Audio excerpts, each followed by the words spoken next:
کیا عورت قبرستان نہیں جا سکتی؟ پھر یہ راز کون بتائے گا کہ حضرت عائشہ رضی اللہ تعالی عنہا حضور کی قبر کے ساتھ رہتی تھی، وہیں سوتی تھی، وہیں عبادت کرتی تھی۔ اگر عورت کا قریب جانا حرام ہوتا تو کیا انہیں حجرے میں رہنے دیا جاتا؟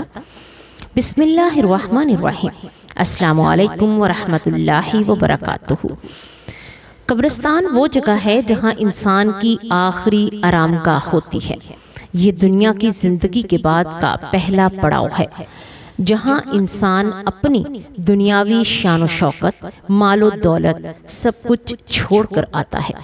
اسلام میں قبرستان کو ایک ایسی جگہ قرار دیا گیا ہے جہاں جا کر انسان کو اپنی آخرت یاد آتی ہے، دل میں نرمی پیدا ہوتی ہے اور دنیا کی حقیقت سمجھ میں آتی ہے۔ قبرستان کا مقصد مردوں کو دفنانا ہی نہیں بلکہ زندوں کے لیے نصیحت بھی حاصل کرنا بھی ہے۔ حضور اکرم صلی اللہ علیہ وآلہ وسلم نے فرمایا، میں نے تمہیں قبروں کی زیارت سے روکا تھا، اب تم ان کی زیارت کیا کرو کیونکہ یہ تمہیں آخرت یاد دلاتی ہیں۔ سنن مسلم۔ یہ حدیث واضح کرتی ہے کہ قبرستان جانا سنت ہے، کیونکہ وہاں جانے سے دل میں خوف خدا اور موت کی یاد پیدا ہوتی ہے۔ اسلام میں قبرستان سادہ ہونا چاہیے، وہاں فخر، غرور یا شان و شوکت کے مظاہرے نہیں ہونے چاہیے۔ قبروں پر عمارتیں، مجسمے، تصویریں یا بیجا سجاوٹ درست نہیں۔ نبی کریم صلی اللہ علیہ وآلہ وسلم نے فرمایا، قبروں کو برابر کر دیا کرو اور ان پر عمارت نہ بناؤ۔ قبرستان ایسی جگہ ہونی چاہیے جہاں سکون، خاموشی اور وقار ہو تاکہ دعا اور تلاوت میں دل لگ سکے۔ قبرستان جانے کے بعد کچھ آداب ہیں۔ انسان کو باوضو ہو کر ادب اور سکون کے ساتھ قبرستان جانا چاہیے۔ وہاں ہنسی مذاق، شور شرابہ یا دنیاوی باتیں نہیں کرنی چاہیے۔ قبرستان میں داخل ہوتے وقت یہ دعا پڑھنی چاہیے، السلام علیکم یا اہل القبور، یغفر اللہ لنا ولکم، انتم سلفنا ونحن بالعصر، یعنی اے قبر والو، تم پر سلامتی ہو، اللہ تمہیں اور ہمیں بخش دے، تم ہم سے پہلے جا چکے ہو اور ہم تمہارے پیچھے آنے والے ہیں۔ حضور اکرم صلی اللہ علیہ وآلہ وسلم خود بھی قبرستان جاتے تھے۔ آپ اکثر جنت البقیع تشریف لے جاتے اور وہاں مدفون مسلمانوں کے لیے دعا کرتے۔ ایک روایت میں آتا ہے کہ آپ رات کے وقت بقیع کے قبرستان میں گئے اور اپنے ہاتھ اٹھا کر لمبی دعا کی۔ صحیح مسلم۔ اسی طرح آپ اپنے صحابہ کرام کو بھی تلقین فرماتے کہ قبرستان جایا کرو تاکہ تمہیں موت یاد رہے۔ صحابہ کرام میں سے بھی بہت سے لوگ قبرستان جاتے تھے۔ حضرت عثمان بن عفان رضی اللہ تعالی عنہ فرماتے ہیں کہ جب بھی وہ قبر پر کھڑے ہوتے تو اتنا روتے کہ ان کی داڑھی تر ہو جاتی تھی۔ کسی نے پوچھا، آپ جنت اور دوزخ کے ذکر پر نہیں روتے مگر قبر پر اتنا روتے ہیں؟ تو آپ نے فرمایا، میں نے رسول اللہ صلی اللہ علیہ وآلہ وسلم کو فرماتے ہوئے سنا ہے کہ قبر آخرت کا پہلا منزلہ ہے، اگر اس سے نجات مل گئی تو آگے آسانی ہوگی، اور اگر یہاں پکڑا گیا تو آگے بہت سختی ہے۔ ترمذی شریف۔ اب بات کرتے ہیں عورت کا قبرستان جانا کیسا ہے۔ اکثر لوگ کہتے ہیں کہ عورتوں کا قبرستان میں جانا منع ہے، لیکن یہ بات درست نہیں۔ اسلام میں عورت کو قبرستان جانے سے مطلقاً منع نہیں کیا گیا، بلکہ شرط کے ساتھ اجازت دی گئی کہ عورت پردے، ادب اور سنجیدگی کے ساتھ قبرستان جا سکتی ہے۔ اگر عورت کا قبرستان جانا مکمل طور پر منع ہوتا تو پھر جب حضور اکرم صلی اللہ علیہ وآلہ وسلم کو حضرت عائشہ رضی اللہ تعالی عنہا کے حجرے میں دفن کیا گیا تو حضرت عائشہ رضی اللہ تعالی عنہا کو وہاں سے نکال دیا جاتا، مگر ایسا نہیں ہوا۔ نبی کریم صلی اللہ علیہ وآلہ وسلم کی وفات کے بعد آپ کو حضرت عائشہ رضی اللہ تعالی عنہا کے حجرے میں دفن کیا گیا اور حضرت عائشہ رضی اللہ تعالی عنہا اسی حجرے میں رہتی رہی۔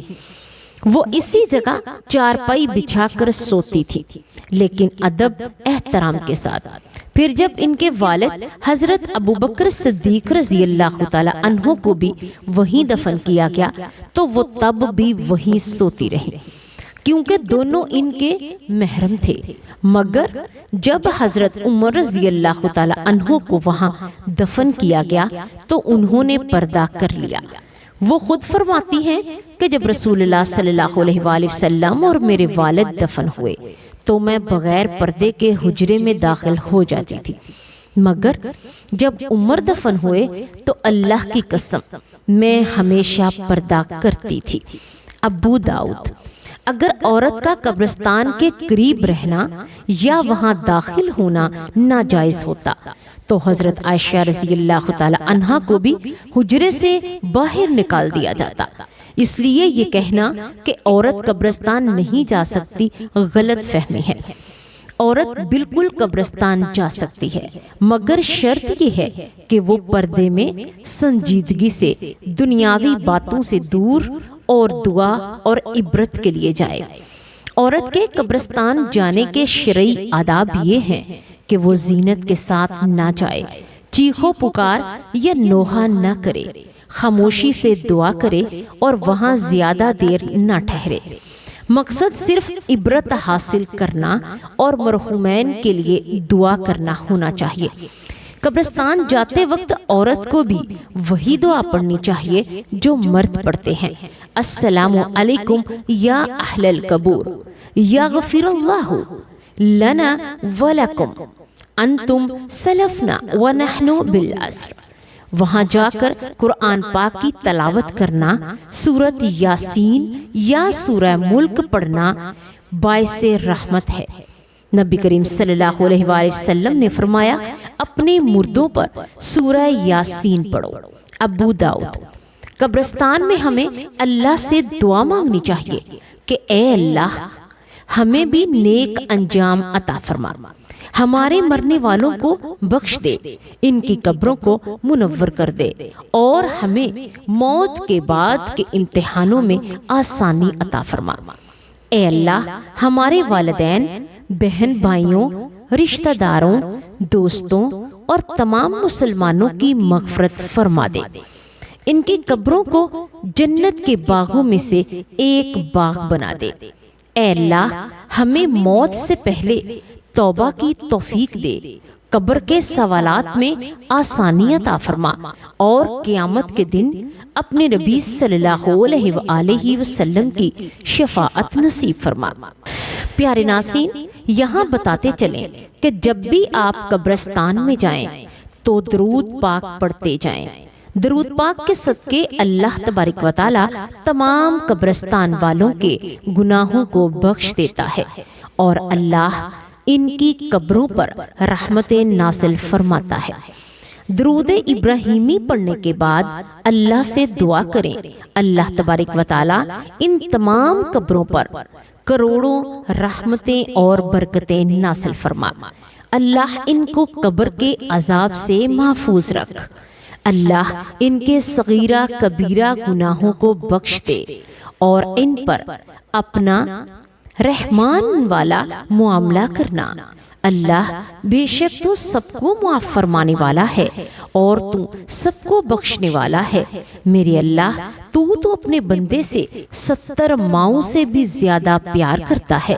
اے میرے پیارے اللہ، ان تمام قبرستان والوں کے تمام گناہوں کو، چاہے وہ صغیرہ ہیں یا کبیرہ ہیں، میرے مولا یہاں جو بھی دفن ہیں، اللہ وہ عزیز و اقارب، غیر عزیز و اقارب اور تمام رشتہ دار، غیر رشتہ دار، تمام مسلمان مرد عورت بچے بوڑھے جوان جو بھی اس قبرستان میں دفن ہیں، میرے مولا ان تمام کی مغفرت فرما دے۔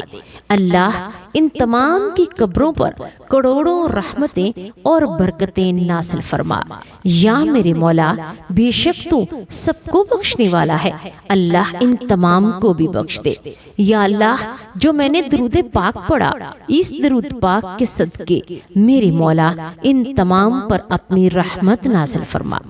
اگر اس طرح درود پاک پڑھیں گے اور اللہ تبارک و تعالیٰ سے ان تمام مردوں کے لیے دعا کریں گے تو آپ یقین کریں ایک دن ایسا آئے گا جب آپ قبر میں دفن ہوں گے تو اللہ تبارک و تعالیٰ آپ کے لیے بھی کسی اجنبی کو بھیج دے گا جو آپ کی قبر پر آپ کے لیے بھی دعائیں مغفرت کرے، اور اس کی دعائیں مغفرت کے صدقے اللہ آپ کی قبر پر بھی کروڑوں رحمتیں اور برکتیں نازل فرمائے گا۔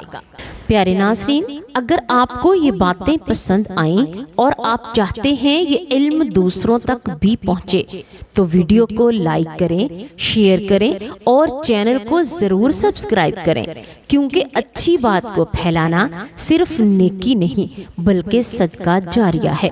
حضور اکرم صلی اللہ علیہ وآلہ وسلم نے فرمایا، جو شخص کسی نیکی کی طرف رہنمائی کرے اسے بھی وہی اجر ملتا ہے جو نیکی کرنے والے کو ملتا ہے۔ صحیح مسلم۔ یاد رکھیں، آپ کا ایک شیئر شاید کہ کسی کے دل کو بدل دے، کسی کی ہدایت کا ذریعہ بن جائے اور قیامت کے دن آپ کے لیے نور بن کر ظاہر ہو۔ اے اللہ ہمیں بھی ان لوگوں میں شامل فرما جن کے چہرے قیامت کے دن روشن ہوں گے اور جنہیں تو اپنے عرش کے سائے میں جگہ دے گا۔ اللہ تبارک و تعالیٰ سے دعا ہے کہ اللہ تبارک و تعالیٰ ہمیں نیکی کی بات کو سننے، سمجھنے اور اس پر عمل کرنے کی توفیق عطا فرمائے۔